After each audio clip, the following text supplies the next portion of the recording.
Praise the Lord. Praise the Lord. Hallelujah. Hallelujah. ഒരനുഭവം ശ്രദ്ധിച്ചുകൊണ്ട് ഇന്നത്തെ ശുശ്രൂഷകളിലേക്ക് നമുക്ക് പ്രവേശിക്കാം. ഞാൻ ഡോക്ടർ സ്മിത വർഗീസ്, നെടുങ്കണ്ടത്ത് ഇടുക്കി രൂപതയുടെ കരുണ ഹോസ്പിറ്റലിൽ ഗൈനക്കോളജിസ്റ്റ് ആയിട്ട് വർക്ക് ചെയ്യുമ്പോൾ കഴിഞ്ഞ ജാനുവരി മാസം 2013 ജാനുവരി മാസത്തിൽ ഞാൻ എൻ്റെ മോളെ 9 മാസം ഗർഭിണിയായിരിക്കുമായിരുന്നു. ഈ സമയത്ത് ഗർഭസ്ഥ ശിശുവിൻ്റെ പൊസിഷൻ നേരെ തിരിഞ്ഞാണ് കിടന്നിരുന്നത്. അതായത് എക്സ്റ്റെൻഡഡ് ബ്രീച്ച് പൊസിഷനിലായിരുന്നു. അത് ഡേറ്റിന് കൃത്യം ഒരാഴ്ച മുമ്പായിട്ടും കുഞ്ഞിൻ്റെ പൊസിഷൻ നോർമലായില്ല. ഈ സമയത്ത് ഞാൻ വളരെയധികം പ്രാർത്ഥിക്കുകയും കൺവെൻഷനിൽ പങ്കെടുക്കുകയും ചെയ്തു. അപ്പോൾ ഡേറ്റിന് ഒരാഴ്ച മുമ്പായതുകൊണ്ട് ക്ഷീണം ഉണ്ടാകുമോ എന്ന് എനിക്ക് സംശയമുണ്ടായിരുന്നെങ്കിലും ധ്യാനത്തിൽ പങ്കെടുത്തപ്പോൾ ഒരു വലിയ ഉണർവാണ് ലഭിച്ചത്. വലിയൊരു ദൈവാനുഗ്രഹം ലഭിക്കുന്നത് പോലെ തോന്നി. ഒരു നിമിഷം പോലും പാഴാക്കാതെ ഞാൻ വളരെ ആത്മാർത്ഥമായിട്ട് പ്രാർത്ഥിച്ചു. ഫുള്ളായിട്ട് കൺവെൻഷൻ കൂടി അങ്ങോട്ട് പ്രാർത്ഥിച്ച് 2 ദിവസത്തെ പ്രാർത്ഥനയ്ക്ക് ശേഷം 3-ാമത്തെ ദിവസം ധ്യാനത്തിന് മുൻപ് ഞാൻ ഹോസ്പിറ്റലിൽ പോയി സ്കാൻ ചെയ്ത് നോക്കി. അപ്പോൾ കുഞ്ഞിന്റെ പൊസിഷൻ കംപ്ലീറ്റ് നോർമലായി വന്നതായിട്ട് കണ്ടു. നോർമലായി ദൈവം അത്ഭുതകരമായി കൊച്ചിനെ നേരെ കടത്തി. ഹല്ലേലൂയ. ഇത് വലിയ ദൈവാനുഗ്രഹമാണെന്ന് എനിക്ക് മനസ്സിലായി. അപ്പോൾ തന്നെ ഞാൻ ഇത് അടുത്ത കൺവെൻഷന് ഈ വിവരം അറിയിക്കണമെന്ന് ഞാൻ ശബ്ദം ചെയ്യുന്നു. സന്തോഷം നിറഞ്ഞ ഹൃദയത്തോടെ കൃതജ്ഞതയോടെ ദൈവത്തോട് പറഞ്ഞു, ദൈവമേ, ഇത് അവിടുന്ന് ചെയ്ത അത്ഭുതമാണ്, ഞാൻ അടുത്ത കൺവെൻഷനിൽ സാക്ഷ്യപ്പെടുത്തുന്ന. അപ്പം തന്നെ തീരുമാനമെടുത്ത് ഇതാ ഇന്ന് കുട്ടിയുമായി വന്ന് സാക്ഷ്യപ്പെടുത്തുകയാണ്. 5 ദിവസത്തിന് ശേഷം ഞാൻ സുഖമായി പ്രസവിച്ചു. ആരോഗ്യമുള്ള ദൈവാനുഗ്രഹമുള്ള കുഞ്ഞിനെ ദൈവം എനിക്ക് നൽകി. ദൈവത്തിന് സ്തുതി. അനുഗ്രഹിച്ച് എഴുന്നേറ്റ് നിന്ന് ഈ നിമിഷങ്ങളിൽ നമുക്ക് നല്ല വിധത്തിൽ പ്രാർത്ഥിക്കാം. കുട്ടികൾ മുതിർന്നെല്ലാം ചാടി എഴുന്നേൽക്കുക. ഒരുപക്ഷെ തുടക്കം തൊട്ട് മുടങ്ങാതെ അഭിഷേകത്തിന് കൂടുന്നവരുണ്ട്. അവർക്ക് മടുപ്പോ ക്ഷീണമാണെങ്കിൽ ആലസ്യം പാടിയ സഹോദരങ്ങളെ, മടുപ്പോ അല്ലെങ്കിൽ അമിത പരിചയ നിമിത്തമുള്ള ഒരു പ്രത്യേക തരത്തിലുള്ള ഒരു വിരസതയോ ഒരു അലസതയോ ഇതൊന്നും ആത്മീയ ശുശ്രൂഷകളിൽ കടന്നു വരാതെ നമ്മൾ സൂക്ഷിക്കണം. അതുപോലെ ആദ്യമായിട്ട് വരുന്നവരാണെങ്കിലും പകപ്പൊന്നും കൂടാതെ നല്ല വിധത്തിൽ ഇവിടെ നൽകുന്ന നിർദ്ദേശങ്ങളൊക്കെ ശ്രദ്ധിച്ച് ഉണർവോടെ ഈ ശുശ്രൂഷയിൽ നിന്ന് പങ്കുചേരുക. എല്ലാവരും എഴുന്നേറ്റ് നിൽക്കുക. രോഗികൾ അവരവരായിരിക്കുന്ന സ്ഥലം കരുതി ശരിക്കും പ്രാർത്ഥിക്കണം. രോഗികൾ പ്രാർത്ഥിക്കുമ്പോൾ രോഗമുള്ള മേഖല കൈകൊച്ച് നന്നായി പ്രാർത്ഥിച്ചുകൊള്ളുക. വചനത്തിൻ്റെ ശക്തിയാൽ കാലങ്ങളുള്ള കെട്ടുകൾ അഴിഞ്ഞു മാറും. തിന്മയുടെ കോട്ടകൾ തകരും. പൈശാചികൾ വിട്ടുപോകും. രോഗത്തിൻ്റെ ആധിപത്യം തകരും. വലിയ വിടുതലുകൾ സമൂഹത്തിൽ സംഭവിക്കും. പ്രിയപ്പെട്ട സഹോദരങ്ങളെ, ദൈവവചനത്തിൻ്റെ അത്ഭുത ശക്തിയാണ് ഇപ്പോൾ വ്യാപരിച്ചു കൊണ്ടിരിക്കുന്നത്.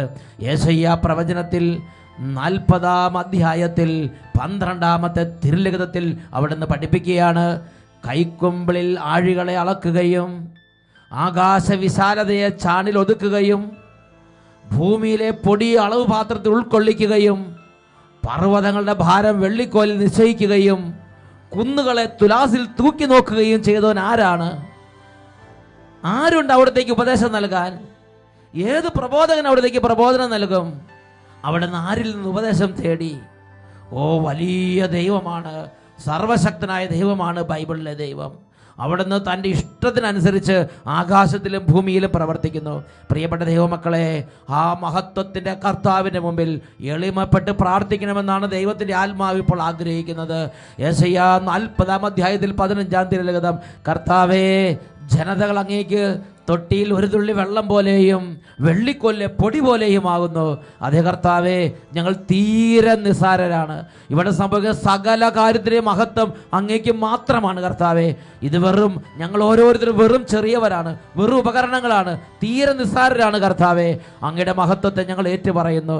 2 മക്കബായർ 8-ാം അധ്യായത്തിലെ 18-ാമത് തിരുലിഖിതം, നമുക്കെതിരെ വരുന്ന ശത്രുക്കളെയും ലോകം മുഴുവനെ തന്നെയും തൻ്റെ അങ്കുലി ചലനത്താൽ തറപറ്റിക്കാൻ കഴിയുന്ന സർവശക്തനായ ദൈവത്തിലാണ് നമ്മുടെ പ്രത്യാശ. ഈ വചനം നമുക്ക് നേറ്റ് പറയാം. നമുക്കെതിരെ വരുന്ന ശത്രുക്കളെയും ലോകം മുഴുവനെ തന്നെയും തന്റെ അങ്കുലി ചലനത്താൽ തറപറ്റിക്കാൻ കഴിയുന്ന സർവശക്തനായ ദൈവത്തിലാണ് നമ്മുടെ പ്രത്യാശ.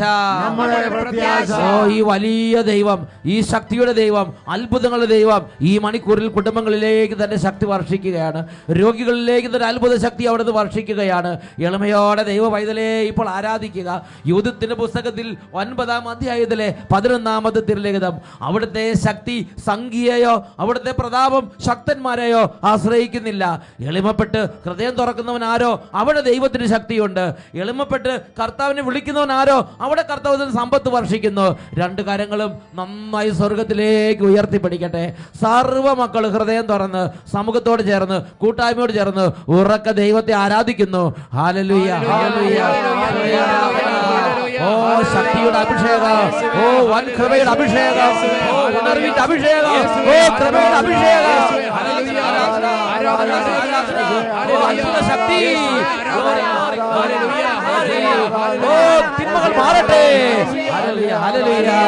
ഓ കുടുംബങ്ങളിൽ നിന്ന് അന്ധകാരങ്ങൾ വിട്ടുമാറി പോകട്ടെ, ക്ഷീണങ്ങൾ മാറിപ്പോകട്ടെ, എല്ലാ ബാധകൾ വിട്ടുപോകട്ടെ, എല്ലാ അന്ധചിത്രങ്ങൾ വിട്ടുപോകട്ടെ. കൃപയുടെ അഭിഷേകം നിറയട്ടെ, ഉണർവിന്റെ അഭിഷേകം നിറയട്ടെ. ദുർചിന്തകളുടെ കോട്ടകൾ തകരട്ടെ, അശ്ലീല ചിന്തകൾ വിട്ടുപോകട്ടെ, സകല വഴക്കും വൈരാഗ്യങ്ങൾ വിട്ടുപോകട്ടെ. കൃപ നിറയട്ടെ, സ്നേഹം കൊണ്ട് നിറയട്ടെ, സന്തോഷം കൊണ്ട് നിറയട്ടെ, കൂട്ടായ്മ നിറയട്ടെ, വിശുദ്ധി നിറയട്ടെ, പ്രാർത്ഥനാനുഭവം നിറയട്ടെ, അടഞ്ഞിരിക്കുന്ന ഹൃദയങ്ങൾ തുറക്കപ്പെടട്ടെ. Hallelujah, hallelujah. യേശുവേ ആരാധന, യേശുവേ ആരാധന. Hallelujah, hallelujah. യേശുവേ, യേശുവേ, യേശുവേ. ഞങ്ങളങ്ങേ ആരാധിക്കുന്ന കർത്താവേ, ഞങ്ങളങ്ങേ ആരാധിക്കുന്ന കർത്താവേ, ഞങ്ങളങ്ങേ ആരാധിക്കുന്ന കർത്താവേ. Hallelujah, hallelujah. യേശുവേ ആരാധന, യേശുവേ സ്തോത്രം. കർത്താവേ ഞങ്ങൾ ഏറ്റുപറയുന്നു. റോമാലേഖനം 9:16, മനുഷ്യൻ്റെ ആഗ്രഹമോ പ്രയത്നമോ അല്ല, ദൈവത്തിൻ്റെ ദയയാണ് എല്ലാറ്റിൻ്റെ അടിസ്ഥാനം. കർത്താവേ ഞങ്ങളുടെ അധ്വാനമോ ഞങ്ങളുടെ ഒന്നുമല്ല. കർത്താവേ അങ്ങ് ദയ തോന്നി ഇപ്പോൾ സൗഖ്യപ്പെടുത്തണമേ, അങ്ങ് ദയ തോന്നി ഇപ്പോൾ അഭിഷേകം ചെയ്യണമേ. ഈ മക്കളുടെ മേൽ ദയ തോന്നി ഉള്ളം തുറന്നു കൊടുക്കണമേ കർത്താവേ. Hallelujah, hallelujah. യേശുവേ ആരാധന, ആരാധന. യേശുവേ സ്തോത്രം, യേശുവേ നന്ദി. സ്വസ്ഥാനങ്ങളിലേക്ക് നമുക്ക് ശാന്തമായിരിക്കാം.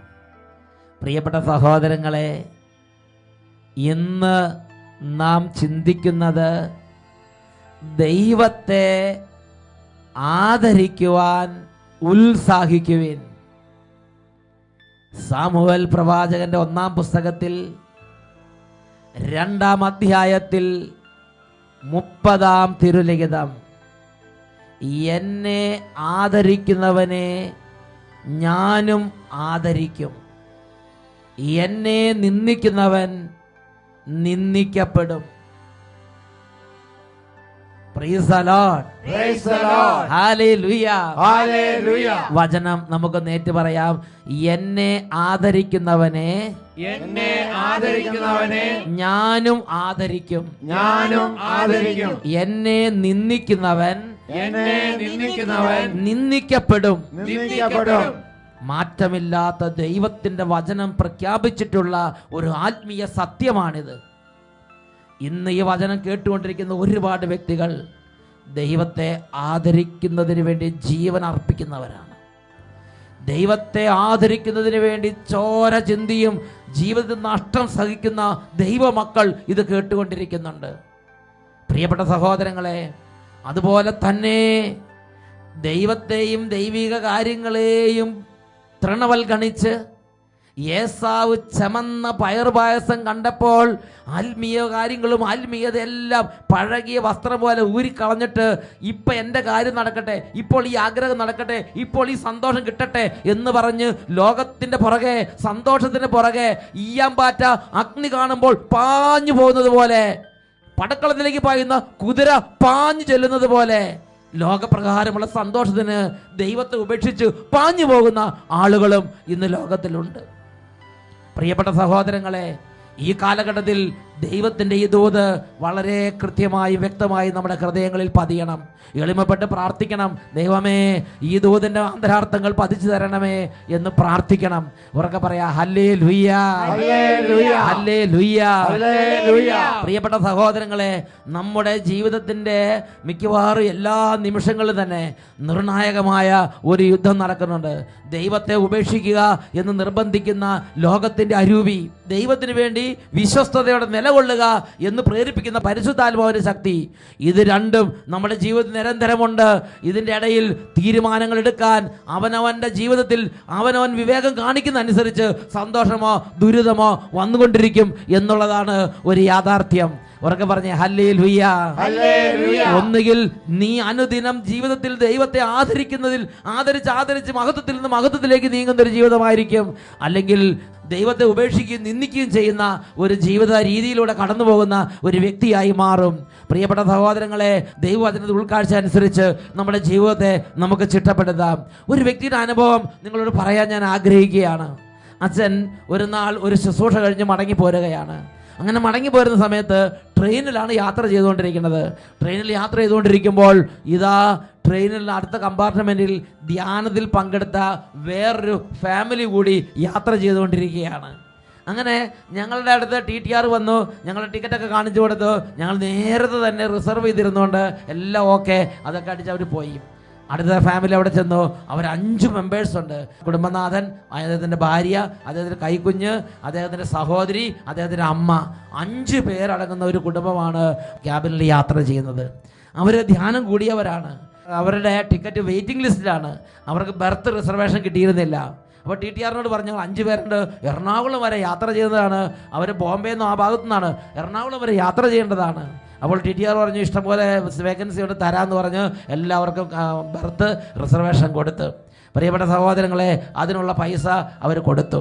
അപ്പോൾ TTR പറഞ്ഞു, റെയിൽവേക്കുള്ളത് കിട്ടി, ഇനി എനിക്കുള്ളത് തരാൻ പറഞ്ഞു. പ്രിയപ്പെട്ട സഹോദരങ്ങളെ, ആ സമയത്ത് ഈ ധ്യാനം കൂടിയ സഹോദരൻ ചിന്തിക്കുകയാണ്, ദൈവമേ, ഞാൻ എന്തു ചെയ്യും? ദൈവവചനം കേട്ട അദ്ദേഹത്തിൻ്റെ ഉള്ളിൽ ദൈവത്തിൻ്റെ ആത്മാവ് പറഞ്ഞു, ഇങ്ങനെ ആവശ്യമില്ലാത്ത റെസീറ്റ് ഇല്ലാത്ത കാര്യമൊന്നും പൈസ കൊടുക്കേണ്ട ആവശ്യമില്ല, അങ്ങനെ പാടില്ല എന്ന്. എന്നാൽ ഉള്ളിൽ നിന്ന് വേറൊരു സ്വരം, ആ സ്വരം എങ്ങനെയാണ് പറയണത്? അയ്യോ, ഇവിടെ നിന്ന് എറണാകുളം വരെ യാത്ര ചെയ്യേണ്ടതാണ്. ഈ മറാഠി വാലകൾ എന്തെങ്കിലും ഡിസ്റ്റർബൻസ് ഉണ്ടാക്കിയാൽ വലിയ ശല്യമായി മാറും. ഒരു 5-6 കുപ്പി വെള്ളം വാങ്ങുന്ന കാശേ വരുള്ളൂ. ഒരു 10-200 ഉറുപ്പിക കൊടുത്ത് അതങ്ങോട്ട് സമാധാനത്തിൽ ക്ലോസ് ചെയ്താലോ അദ്ദേഹം ചിന്തിക്കുകയാണ്. പക്ഷെ അദ്ദേഹത്തിൻ്റെ ഉള്ളിൽ നിന്ന് ദൈവാത്മാവ് പറഞ്ഞോ, അങ്ങനത്തെ കാര്യങ്ങൾക്കൊന്നും മുതിരരുത്, അത് നന്നല്ല, ദൈവവചനം ലംഘിക്കരുത്. ശക്തമായി പരിശുദ്ധാത്മാവ് അദ്ദേഹത്തെ നിർബന്ധിച്ചുകൊണ്ടിരുന്നു. പ്രിയപ്പെട്ട സഹോദരങ്ങളെ, അദ്ദേഹം തുടർന്ന് പെട്ടെന്ന് ഞങ്ങളിരിക്കുന്ന ക്യാബിനിലേക്ക് വന്നു. അപ്പോൾ അദ്ദേഹം എന്നോട് ചോദിച്ചു, അച്ഛാ, ഈ TTRന്ന് പണം കൊടുക്കണോ വേണ്ടയോ? ഞാൻ ഒരു സെക്കൻഡ് ആലോചിച്ചു. ഞാൻ പറഞ്ഞു, മകനെ, നീ പരിശുദ്ധാത്മാവിന് ആലോചന ചോദിച്ചോ? നിന്റെ ദൈവം നിനക്ക് എപ്പോഴും ഉപദേശം നൽകാൻ വേണ്ടി പരിശുദ്ധാത്മാവിനല്ലേ നിയമിച്ചാക്കിയിരിക്കുന്നത്. അദ്ദേഹം അവിടെ നിന്ന് അപ്പോൾ തന്നെ പ്രാർത്ഥിച്ചു. അദ്ദേഹം നിഷ്കളങ്കനായ ഒരു മനുഷ്യനാണ്. അപ്പോൾ തന്നെ പ്രാർത്ഥിച്ചു, പരിശുദ്ധാത്മാവേ, ഞാൻ TTRന് പണം കൊടുക്കണോ വേണ്ടയോ? ദൈവത്തിൻ്റെ ഇഷ്ടം എന്താണ്? എനിക്ക് എൻ്റെ ദൈവത്തെ ആദരിക്കണം, എൻ്റെ ദൈവത്തോട് വിശ്വസ്തത പുലർത്തണം, ദൈവത്തിൻ്റെ ഇഷ്ടം എന്താണ്? അപ്പോൾ തന്നെ പരിശുദ്ധാത്മാവ് ക്ലിയർ ആയിട്ട് പറഞ്ഞു കൊടുത്തു, നീ പൈസ കൊടുക്കേണ്ട ആവശ്യമില്ല. പ്രിയപ്പെട്ട സഹോദരങ്ങളെ, പിന്നെ അദ്ദേഹം ഒന്നും ചിന്തിച്ചില്ല. അദ്ദേഹം നേരെ TTRൻ്റെ അടുത്തേക്ക് വന്നു. TTR അദ്ദേഹം പണം എടുക്കാൻ പോയിരിക്കുകയാണെന്ന് പ്രതീക്ഷിച്ച് അങ്ങനെ നിൽക്കുകയായിരുന്നു. അപ്പോൾ TTRന് അദ്ദേഹം പറഞ്ഞു, സാർ, ഞാൻ ധ്യാനം കൂടിയ ആളാണ്, ഞാൻ യേശുക്രിസ്തുവിൻ്റെ ആളാണ്. ഞാൻ ഈ പണം തന്നാൽ അത് പാപമാകും, എൻ്റെ ആത്മാവ് നരകത്തിൽ പോകും. ഈ പണം വാങ്ങിയാൽ സാറിൻ്റെ ആത്മാവ് നരകത്തിൽ പോകും. ഉടനെ TTR എന്താണെന്ന് മനസ്സിലാകാതെ ഒന്നും കൂടെ ഇയാളെ സൂക്ഷിച്ച് നോക്കി. ഉടനെ ഈ മനുഷ്യൻ ഒന്നും കൂടെ റിപ്പീറ്റ് ചെയ്തു, സാർ, ഞാൻ ധ്യാനം കൂടിയ ആളാണ്, ഞാൻ യേശുവിൻ്റെ ആളാണിപ്പോൾ. ഞാൻ ഈ പണം തന്നാൽ അത് പാപമാകും, എൻ്റെ ആത്മാവ് നരകത്തിൽ പോകും. ഈ പണം വാങ്ങിയാൽ സാറിൻ്റെ ആത്മാവ് നരകത്തിൽ പോകും, അത് പാപമാണ്. പ്രിയപ്പെട്ട സഹോദരങ്ങളെ, ആ TTR ഒരു സെക്കൻഡ് ആലോചിച്ചിട്ട് അവിടെ നിന്ന് തല ചെറുതായിട്ടൊന്ന് കുമ്പിട്ടിട്ട് പറഞ്ഞു, എനിക്ക് വേണ്ടി കൂടി പ്രാർത്ഥിക്കണം എന്ന് പറഞ്ഞിട്ട് അദ്ദേഹം അടുത്ത സ്ഥലത്തേക്ക് പോയി. ഉറക്കെ പറഞ്ഞേ, ഹല്ലേലൂയ, ഹല്ലേലൂയ.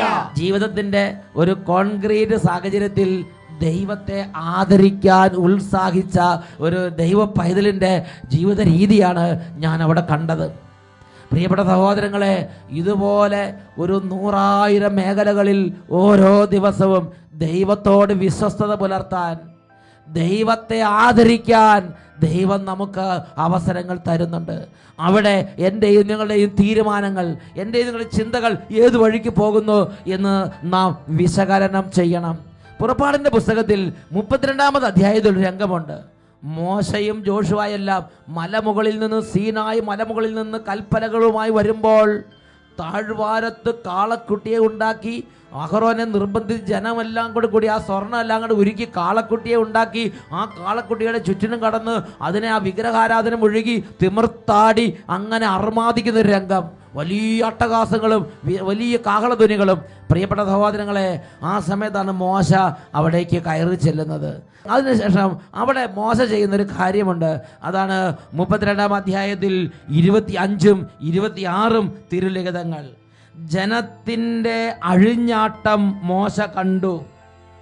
ശത്രുക്കളുടെ ഇടയിൽ സ്വയം ലജ്ജിതരാകത്തക്ക വിധം അഴിഞ്ഞാടുന്നതിന് അഹറോൻ അവരെ അനുവദിച്ചിരുന്നു. വലിയ ബഹളം നടക്കുകയാണ്.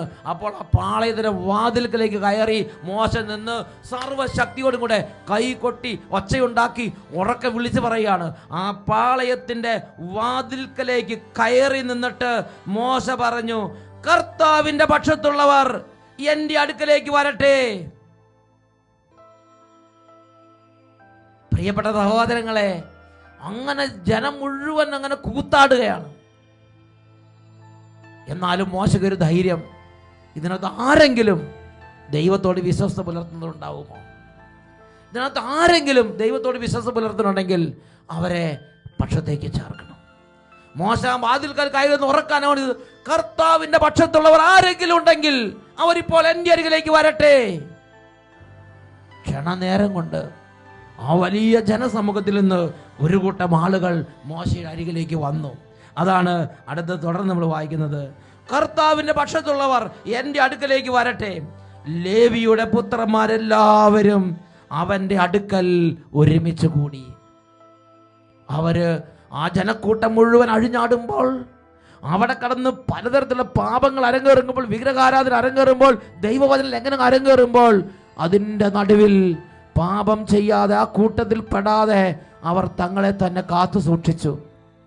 ലേവിയുടെ പുത്രന്മാർ എല്ലാവരും മോശയുടെ പാർശ്വത്തിലേക്ക് വന്നു. പ്രിയപ്പെട്ട സഹോദരങ്ങളെ, ആ ജനക്കൂട്ടത്തിനിടയിൽ ലക്ക് ലഗാനുമില്ലാതെ ദൈവവചനം ലംഘിക്കുന്നതിന് മടിയില്ലാത്ത അവസരത്തിൽ ചാഞ്ഞും ചെരിഞ്ഞും പോകുന്ന ആ സമൂഹത്തിൽ ദൈവവചനം സൂക്ഷിക്കുന്നതിൽ, ദൈവത്തോട് വിശ്വസ്തത പുലർത്തുന്നതിൽ അഭിമാനം കൊണ്ടിരുന്ന ഒരു പറ്റം ആളുകൾ. പ്രിയപ്പെട്ട സഹോദരി, ഇതേപോലെ ഇന്നുമുണ്ട് അങ്ങനെയുള്ള ആളുകൾ. ദൈവവചനം ലംഘിക്കാതെ ദൈവത്തെ ആദരിച്ച് ജീവിക്കാൻ. അതുകൊണ്ട് ഈ ലേവി പുത്രന്മാരെ കർത്താവ് അന്ന് ഇന്ന് ഒരുപാട് ആദരിക്കുന്നുണ്ട്. സംഖ്യയുടെ പുസ്തകത്തിൽ 6-ാം അധ്യായത്തിൽ 27-ാം തിരുലിഖിതത്തിൽ വായിക്കുന്ന എങ്ങനെയാണ്, ഈ ലേവി പുത്രന്മാർക്ക് ദൈവം ഒരു സ്പെഷ്യൽ അനുഗ്രഹം കൊടുത്തിരിക്കുകയാണ്. നിങ്ങൾ ആരെ അനുഗ്രഹിച്ചാലും അപ്പോൾ തന്നെ ഞാനും അവരെ അനുഗ്രഹിക്കും. സംഖ്യ 6:27 നാം ഇത് വായിക്കുന്നത്. ഉറക്കെ പറഞ്ഞേ, ഹല്ലേലൂയ, ഹല്ലേലൂയ, ഹല്ലേലൂയ, ഹല്ലേലൂയ. പ്രിയപ്പെട്ട സഹോദരങ്ങളെ, അതുപോലെ ദൈവത്തോട് വിശ്വസ്ത പുലർത്തുന്ന മറ്റൊരു ദൈവ പൈതലിനെ നമുക്ക് കാണാൻ സാധിക്കും. അത് ഉൽപ്പത്തിയുടെ പുസ്തകത്തിൽ 39-ാമത്തെ അധ്യായത്തിലാണ്. പൂർവ്വപിതാവായ ജോസഫിന്റെ ജീവിതത്തിൽ ഒന്നിനു പുറകെ ഒന്നായി പല സ്ഥലങ്ങളിൽ നിന്ന് അദ്ദേഹത്തിന് ഞെരുക്കങ്ങളും പീഡനങ്ങളും തിരസ്കരണങ്ങളും ഉണ്ടായി. ദൈവത്തോട് ചേർന്നിരുന്ന ദൈവ പൈതലിന് കുടുംബത്തിൽ തന്നെ അവൻ തിരസ്കരിക്കപ്പെട്ട്, സഹോദരങ്ങൾ അവനെ പൊട്ടക്കിണറ്റിലിട്ട്, അങ്ങനെ അവൻ നീങ്ങി അവസാനം അവൻ പൊത്തീഫറിന്റെ ഭവനത്തിലെത്തി. ഈജിപ്തിലെ കാവൽപ്പടയുടെ നായകനായ പൊത്തീഫറിന്റെ ഭവനത്തിൽ അവനെത്തിയപ്പോൾ പൊത്തീഫർ അവനെ എല്ലാ കാര്യത്തിൻ്റെയും ചുമതലക്കാരനായി നിയമിച്ചു. അവനങ്ങനെ അവിടെ എല്ലാം ചെയ്ത് ഭംഗിയായി ക്രമപ്പെടുത്തി എല്ലാം ചെയ്തു വരവേ പൊത്തിഫറിന്റെ ഭാര്യയ്ക്ക് ജോസഫിനോട് വളരെ ഉന്നതമായ ഒരു അഭിലാഷം പൂണ്ട്. ആ അഭിലാഷത്താൽ അവൾ പാപം ചെയ്യാൻ നിർബന്ധിച്ചു. അപ്പോൾ ജോസഫ് പറയുന്ന ഒരു വചനമുണ്ട്. അതാണ് ഉൽപ്പത്തിയുടെ പുസ്തകത്തിൽ 39-ാം അധ്യായത്തിലെ 9-ാം തിരുലിഖിതം. ഞാൻ എങ്ങനെയാണ് ഇത്ര നീചമായി പ്രവർത്തിച്ച് ദൈവത്തിനെതിരായി പാപം ചെയ്യുന്നത്? അവൻ അവിടെ നിന്ന് ഓടി രക്ഷപ്പെടുകയാണ്. അതിനെ തുടർന്ന് വളരെ വലിയ കഷ്ടതകളിലേക്ക് അവൻ്റെ ജീവിതം വീഴുകയാണ്. അപ്പോഴെല്ലാം ഈ ജോസഫിൻ്റെ മനസ്സിൽ ഒരു തീ കത്തുകയാണ്. എന്താണ് ആ തീ? പ്രതികാരം ചെയ്യാനുള്ള തീയല്ല, പകരം വീട്ടാനുള്ള തീയല്ല, ഇന്നല്ലെങ്കിൽ നാളെ ഞാൻ ഉയർന്നു വരും എന്നുള്ള തീയല്ല. അവൻ്റെ ഉള്ളിൽ കിടക്കുന്ന അടിസ്ഥാന തീ എൻ്റെ ദൈവത്തോട് വിശ്വസ്തത പുലർത്തണം. എൻ്റെ ദൈവത്തിന് മുമ്പിൽ നീചമായി പ്രവർത്തിച്ച് പാപം ചെയ്ത് അവിശ്വസ്തത വരാൻ പാടില്ല. അവനൊരു നിർബന്ധമുണ്ട്, എൻ്റെ ദൈവത്തെ എനിക്ക് ആദരിക്കണം, എൻ്റെ ദൈവത്തോട് എനിക്ക് വിശ്വസ്ത പുലർത്തണം. സങ്കീർത്തന പുസ്തകത്തിൽ 105-ാം അധ്യായത്തിൽ 18-ഉം 19-ഉം തിരുലിഖിതങ്ങളിൽ നമ്മൾ വായിക്കുന്ന എങ്ങനെയാണ്? അവൻ്റെ കാലുകൾ വിലങ്ങുകൾ കൊണ്ട് മുറിഞ്ഞു, അവൻ്റെ കഴുത്തിൽ ഇരുമ്പ് പട്ട മുറുകി, അവൻ പ്രവചിച്ചത് സംഭവിക്കുവോളം കർത്താവിൻ്റെ വചനം അവനെ പരീക്ഷിച്ചു കൊണ്ടിരുന്നു. പ്രിയപ്പെട്ട സഹോദരങ്ങളെ, വേറൊരു വാക്കി പറഞ്ഞാൽ നീണ്ട 13-ൽ പരം വർഷങ്ങൾ സൂര്യപ്രകാശം പോലും കാണാൻ പറ്റാത്ത വിധം ഇതാ പാതാള കിണറിൽ കാരാഗൃഹത്തിൽ അവൻ അടയ്ക്കപ്പെട്ടിരിക്കുകയാണ്. ആ നീണ്ട വർഷങ്ങളിൽ അവൻ്റെ കാലുകൾ കാൽവിലങ്ങുകൾ കൊണ്ട് മുറിഞ്ഞു, അവൻ്റെ കഴുത്തിൽ ഇരുമ്പ് വട്ട മുറുകി. ചില എരുമയുടെ പോത്തിൻ്റെ കഴുത്തിൽ കയറിട്ട് എങ്ങനെ അവിടെ പുണ്ണ് പിടിക്കണോ അതുപോലെ അവൻ്റെ കഴുത്ത് പുണ്ണ് പിടിച്ച് ശരീരം മുഴുവൻ വികൃതമായി. അവൻ്റെ രൂപഭാവങ്ങളൊക്കെ നഷ്ടപ്പെട്ടു പോയിട്ടുണ്ടാകാം. പക്ഷേ പ്രിയപ്പെട്ട സഹോദരങ്ങളെ, അപ്പോഴെല്ലാം അവൻ്റെ ഉള്ളിലെത്തി എൻ്റെ ആകാര വടിവ് കാത്തു സൂക്ഷിക്കണം, അല്ലെങ്കിൽ എൻ്റെ പേരും പെരുമയും കാത്തു സൂക്ഷിക്കണം, അതല്ലെങ്കിൽ എനിക്ക് എങ്ങനെയെങ്കിലും ഇന്നല്ലെങ്കിൽ നാളെ ഉയർന്നു വന്ന് ഇവരോടെല്ലാം പ്രതികാരം ചെയ്യണം. ഇതൊന്നും ആയിരുന്നില്ല ജോസഫിൻ്റെ ഉള്ളിലെ ആഗ്രഹം. അവൻ ദൈവത്തോട് വിശ്വസ്തത, അവൻ ദൈവത്തെ ആദരിക്കാൻ വേണ്ടിയുള്ള അവൻ്റെ ഉള്ളിലെ അഗ്നി അവൻ എങ്ങനെ ജ്വലിപ്പിച്ചുകൊണ്ടിരിക്കുകയാണ്. ദൈവത്തോടുള്ള അവൻ്റെ വിശ്വസ്തത തെളിയിക്കപ്പെടുന്നത് വരെ അവൻ നീണ്ട വർഷങ്ങൾ ഈ കാരാഗൃഹത്തിൽ, ഈ അന്ധകാരത്തിൽ, ഈ മുറിവിൽ, ഈ തിരസ്കരണത്തിൽ, ഈ ഒന്നുമില്ലായ്മയിൽ അവൻ്റെ ജീവിതം അങ്ങനെ കിടക്കുകയാണ്, അവ്യക്തതയിൽ കിടക്കുകയാണ്. പ്രിയപ്പെട്ട സഹോദരങ്ങൾ, അപ്പോഴും അവൻ്റെ ഉള്ളിൽ ഒരു തീ ഉണ്ടായിരുന്നു. എനിക്കെൻ്റെ ദൈവത്തോടുള്ള വിശ്വസ്തത തെളിയിക്കണം, എൻ്റെ ദൈവത്തെ എനിക്ക് ആദരിക്കണം. ദൈവത്തെ ഉപേക്ഷിച്ചിട്ടൊരു സുഖം എനിക്ക് വേണ്ട, ദൈവത്തെ ഉപേക്ഷിച്ചിട്ടൊരു സന്തോഷം എനിക്ക് വേണ്ട, ദൈവത്തെ ഉപേക്ഷിച്ചിട്ട് ഉയർച്ച എനിക്ക് വേണ്ട. ഇത് അവൻ്റെ ഉള്ളിലെ തീയായിരുന്നു സഹോദരങ്ങളെ. അവൻ്റെ ജീവിതത്തെ ദൈവം കണ്ടു, ദൈവം അവൻ്റെ ജീവിതത്തെ മാനിച്ചു, ദൈവം അവൻ്റെ ജീവിതം നഷ്ടപ്പെട്ടതെല്ലാം തിരികെ നൽകി. ഈജിപ്തിൽ രണ്ടാമനായി ദൈവം അവനെ ഉയർത്തി, അവൻ്റെ ജീവിതത്തെ ദൈവം ആദരിച്ചു. 1 സാമുവേൽ 2-ാം അധ്യായത്തിലെ 30-ാമത്തെ തിരുലിഖിതം, എന്നെ ആദരിക്കുന്നവനെ ഞാനും ആദരിക്കും, എന്നെ നിന്ദിക്കുന്നവൻ നിന്ദിക്കപ്പെടും. ഈ നിമിഷങ്ങൾ എഴുന്നേറ്റ് നിന്ന് നമുക്ക് പ്രാർത്ഥിക്കാം. ദൈവമേ, ലോകത്തിൻ്റെ വലിയ വലിയ നേട്ടങ്ങളോ വലിയ വലിയ സുഖങ്ങളോ അല്ല, ഓരോ ദിവസത്തിലെ ഓരോ സാഹചര്യത്തിലും അങ്ങയെ ഉപേക്ഷിക്കാതെ ജീവിക്കാനുള്ള, അങ്ങയോടുള്ള വിശ്വസ്തത തെളിയിച്ച് ജീവിക്കാനുള്ള, അങ്ങയെ ആദരിച്ച് അങ്ങയെ മാനിച്ച് ജീവിക്കാനുള്ള ഒരു ഹൃദയ തെളിച്ചം എനിക്ക് തരണമേ കർത്താവേ. 2 കരങ്ങൾ ഉയർത്തി മക്കളെ ദൈവത്തോട് അനുഗ്രഹം പ്രാപിക്കുക. ദൈവത്തെ കൂടാതെ ഒന്നും നടക്കുകയില്ല. പത്രോസ് പറഞ്ഞു, ഞാൻ ഒരിക്കലും ഉപേക്ഷിക്കുകയില്ല. എന്നാൽ ആദ്യം 3 തവണ തള്ളി പറഞ്ഞത് ഈ ഉപേക്ഷിക്കില്ലെന്ന് പറഞ്ഞ പത്രോസ് തന്നെയല്ലേ. ദൈവത്തിൻ്റെ സഹായം നമുക്ക് വേണം. 2 കരങ്ങൾ നന്നായിട്ട് ഉയർത്തി ഉറക്കെ നമുക്ക് പ്രാർത്ഥിക്കാം. ഹല്ലേലൂയ, യേശുവേ ആരാധന. കർത്താവേ, എത്രയോ ആളുകൾ അങ്ങയെ ആരാധിച്ചു കർത്താവേ, എത്രയോ ആളുകൾ അങ്ങോട്ട് വിശ്വാസം പുലർത്തി കർത്താവേ. ഇതാ ഞാനും പ്രാർത്ഥിക്കുന്നു, എന്റെ ജീവിതം അങ്ങേ ആരാധിക്കാൻ, അങ്ങയോട് വിശ്വാസം പുലർത്താൻ എന്നെ അഭിഷേകം ചെയ്യണേ കർത്താവേ. ഹല്ലേലൂയ, യേശുവേ ആരാധന, യേശുവേ ആരാധന, യേശുവേ ആരാധന. ഹല്ലേലൂയ, ഹല്ലേലൂയ, യേശുവേ ആരാധന, യേശുവേ സ്തോത്രം. യാക്കോബ് ശ്ലീഹായുടെ ലേഖനം 4-ാം അധ്യായത്തിലെ 8-ാം തിരുലിഖിതം, ദൈവത്തോട് ചേർന്ന് നിൽക്കുക, അവിടുന്ന് നിങ്ങളോടും ചേർന്ന് നിൽക്കും. Praise the Lord, praise the Lord.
ദിവ്യകാരുണ്യമേ ദിവ്യകാരുണ്യമേ ദാനമായെല്ലാം നൽകുന്ന കാരുണ്യമേ